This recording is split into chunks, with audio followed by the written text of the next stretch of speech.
Quelle est la différence entre les extensions au perles, les extensions américaines et les extensions avec le tissage?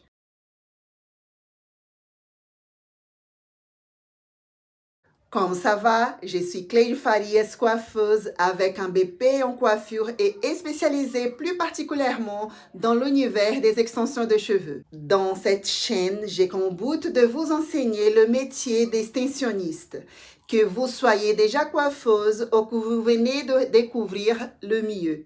Aujourd'hui, je vais vous présenter quelques types d'extensions capillaires ainsi que les différences entre elles. Voici 3 types d'extensions de cheveux. La première, c'est le tissage. Le premier type d'extension que je vais vous présenter, c'est les extensions en tresse que vous connaissez sûrement sous le nom de tissage. Cette technique est une technique très ancienne faite avec des nattes couchées. Ces tresses couchées peuvent être faites sur toute une tête ou sur une zone spécifique. On peut ajouter de la longueur ou du volume.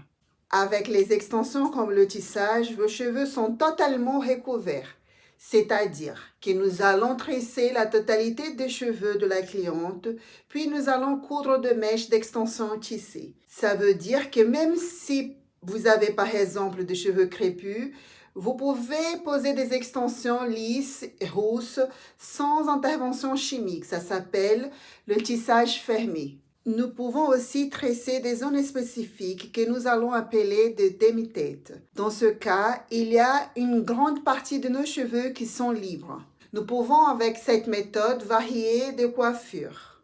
Les extensions américaines. Nous allons parler maintenant des extensions américaines. Mais avant de continuer, je vais vous demander de liker et partager au maximum cette vidéo. Ça m'aide à être motivée pour continuer à vous amener plus de contenu. Dites-moi en bas dans les commentaires qu'est-ce que vous aimeriez apprendre. Je vais essayer de vous apporter mes connaissances et vous aider. Donc pour les extensions américaines, c'est un mélange de tissage et extension au fil. Nous allons parler pour ces types d'extensions des extensions sans tresse. Nous avons vu que pour le tissage, la base de ces extensions, c'est les tresses. Eh bien, pour les extensions américaines, la base est faite avec des points de fixation, mais avec le fil élastique. On va basiquement prendre des mèches et les attacher avec le fil comme pour les extensions au fil, et ceci formera la base. Les bandes de tissage seront alors cousues sur cette base. Avec ce type d'extension, les cheveux de la cliente sont libres, visibles, lâchés. D'où l'importance que les mèches soient de la même texture que les cheveux de votre cliente pour que le résultat il soit imperceptible,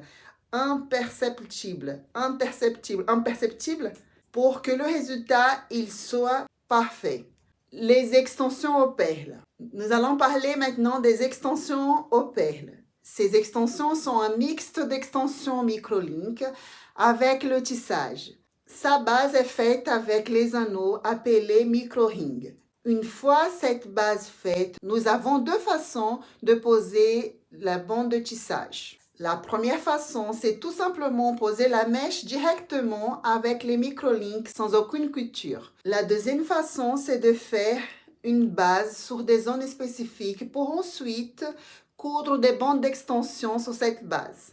La différence entre les 2 techniques, c'est tout simplement le temps de pose, mais aussi le temps que votre cliente pourra garder ses extensions. En tout cas, ce sont des techniques super sympathiques et faciles à poser. Ce sont 2 techniques rapides et rentables. C'est parfait si vous avez un salon de coiffure ou si vous travaillez à domicile, car ça ne demande pas beaucoup de matériel. Donc voilà pour ces 3 types d'extensions de cheveux. Si vous avez apprécié cette vidéo, envoyez-la à un ami qui aime la coiffure ou même à vos coiffeuses. Laissez vos commentaires et je vous répondrai rapidement. Merci et à très vite.